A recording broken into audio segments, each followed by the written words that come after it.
Hello అండి, ఈరోజు irregular menstrual సైకిల్స్కి కారణాలు ఏంటో తెలుసుకుందాం.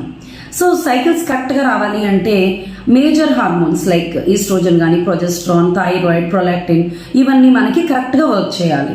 సో ఒకవేళ ఇన్ కేస్ అందులో ఏమన్నా బ్యాలెన్స్ తప్పితే మనకి రెగ్యులర్ సైకిల్స్ లాగా రావచ్చు. So most common causes PCOD, and ఈ పీసీఓడి కూడా మనకి మెయిన్గా వెయిట్ గెయిన్ అవడం వలన రావచ్చు.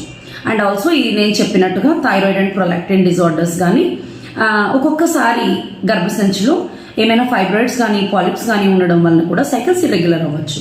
ఇవన్నీ పక్కన పెడితే ఏమైనా extremes of eating and sleeping patterns, అతిగా తినేయడం కానీ ఆర్ అసలు తినకపోవడం కానీ, లైక్ ఫాస్టింగ్ చేయడం, సరిగా టైంకి తినకపోవడం, సేమ్ విత్ స్లీపింగ్ హ్యాబిట్స్, ఎక్కువగా నిద్రపోవడం కానీ అసలు నిద్ర సరిగా పోకపోవడం కానీ.